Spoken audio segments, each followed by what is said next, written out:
You're watching NBC5 News at 5.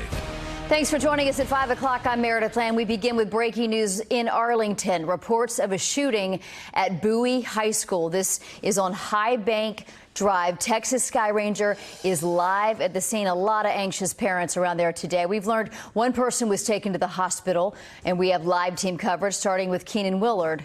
Keenan. Meredith, you want to get an idea of how many students were affected by this today? Take a look at Bowie High School right now. This line of school buses with a police escort stretches all the way around this building out to the outer edge of the parking lot. Dozens of buses, dozens of police units, and a very active scene still here at the high school. What we know so far is this. There was a call for a shooting.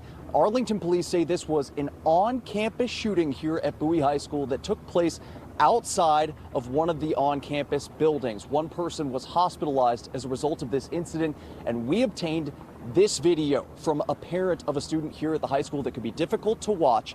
You can see in this video multiple officers trying to perform chest compressions and life-saving measures for one victim who's sort of in a sidewalk area there outside of an on-campus building.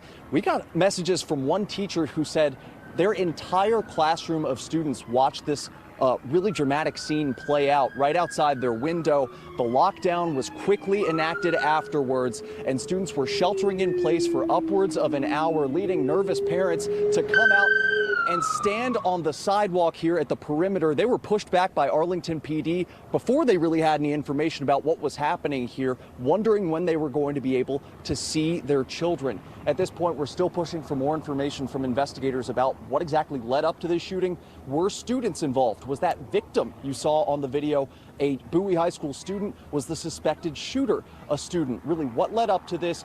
What is the status of that one victim? Their injuries now that they have been hospitalized. We're waiting to get that narrative from police, but we're also reaching out to the district. We heard concerns from some very frustrated parents who say they found out about this lockdown by text from their students who were inside sheltering in place. We're reaching out to the district and also hearing from those who stood here and hoped and prayed that their children were okay. All right, Keenan, live for us tonight. Just incredible video there. NBC5's Vince Sims continues our live team coverage from the scene. Vince, what do you know? Yes, I've been standing on this side of the school, also with parents that are worried about their students that have been inside. Some of those parents telling me that they were not leaving this property until they knew their child was on that bus and headed to the reunification center, and then they would leave. Most of the parents have cleared out from here right now, but we've just been talking with the people that have been out here, the parents, but I also had a chance to talk with some of the students also. Some of the students left school early today, so they were away from the campus when the shooting actually happened, but you know they all have the social media and text messages in their text group, so they immediately started hearing what was happening. I talked with one young lady, she's a senior out here, who shared with me what she was hearing and what she thinks about something like this happening at her school. The first thing I heard was the sirens, and I didn't think too much of it because you hear it every day. But when I started hearing more and more and more, I was like, okay, that's not normal. And that's when me, my best friend, and her sister, we all went outside and we were like, what happens? It does make me fearful for my safety and the safety of my friends, because we shouldn't even be fearful of going to school. We're here to learn. And that's the way that she describes that, and it is going to be scary for them. Now, of course, we are hearing that the shooter was taken into custody. Police have not confirmed that for us just yet. That's just the chatter that we've been hearing on the street and the students that are messaging amongst themselves. But we will be checking in with police, getting the very latest details on that. That's the very latest here. I'm going to send it back into the studio to you. All right, Vince, thank you again. No confirmation that a suspect is in custody. That's just word we're hearing. We know one person has been taken to the hospital. We will take another live look from Texas Sky Ranger here. We want to encourage you to stay with NBC5 on air and online throughout this story.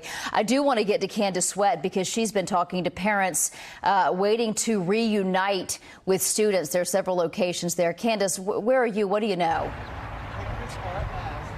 We're at the Arlington ISD Athletic Center. This is the reunification hub for parents. Now, we've been moved a little ways back from where we were about 30 minutes ago. We were inside of the lot, but parents are pulling into the lot. This is where they've been told to go to reunite with their students. It's going to take about 30 minutes or so before those buses arrive. As we just heard Keenan say, there's a line of buses with a police escort making sure the students get here safely to reunite with their parents. As you can imagine, parents are here in the parking lot anxiously awaiting their children, wanting to see them, wanting to talk to them, wanting to hold them and just lay eyes on them and make sure they're okay. They've been asked to stay inside of their cars. School officials, as well as the city, they are getting organized to try to make this process go as smoothly as possible.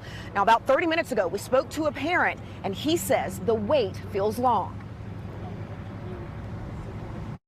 I mean, when I get a text like that, it's like, and then I can't get into the school. I'm a vet, so it's like, I want to get there and make sure everybody's squared away, but they got our hands tied with what we can do, so. Just anxious to see your kids. Yeah, pretty much. It's a terrible thing. You know, I feel for that young person's family. I don't even know if it was a boy or a girl who got shot, but I think somebody did get shot, and I don't know if they made it, but I hope they did. But if they didn't, that's the worst.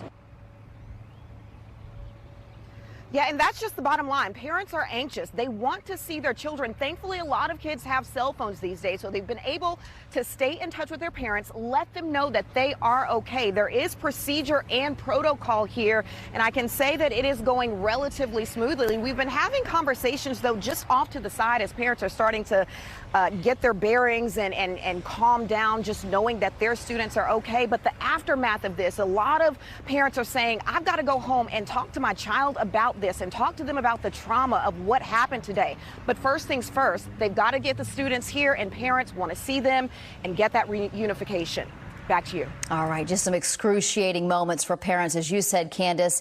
You know, just the not knowing that's so hard, and the communication complaint that we've heard from so many people. We take another live look. This is from Texas Sky Ranger. We encourage you to stay with NBC5 on air, online, and of course on the NBC DFW app for all the latest developments. We've got several crews, as you just saw, on the ground.